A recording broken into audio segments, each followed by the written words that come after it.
we take note that since the government passing legislation that effectively repeals the incentives, half of it, but effectively in another 5 years or so, reduce and remove the incentives in a couple of years from now, that only one company, technically two companies, have found it in their interest to take up registration on the Junior Stock Exchange. The question is, what are companies in similar positions doing? Are they registering on the regular stock exchange? The question is no. So where are they? Well, many of them would have decided to remain where they are. Many of them would decide, why should I go and engage in the formal sector? Why not just continue in the informal sector?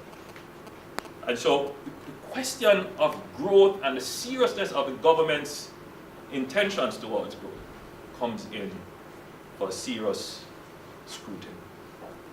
We are of the belief that the government does not understand how to grow the Jamaican economy. Growing the economy is not so much a function of what we do in the macroeconomy. Yes, it is important to get stability in the macroeconomy, to have the price signals right in terms of your exchange rates, your interest rates, your inflation.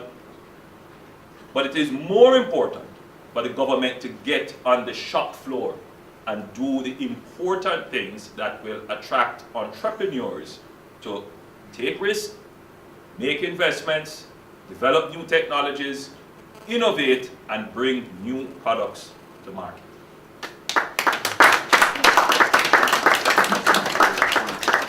We are not seeing much of that.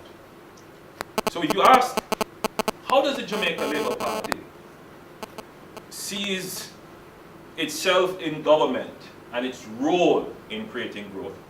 We will say to you that number one, the Jamaica Labour Party believes in efficient government, in smaller government.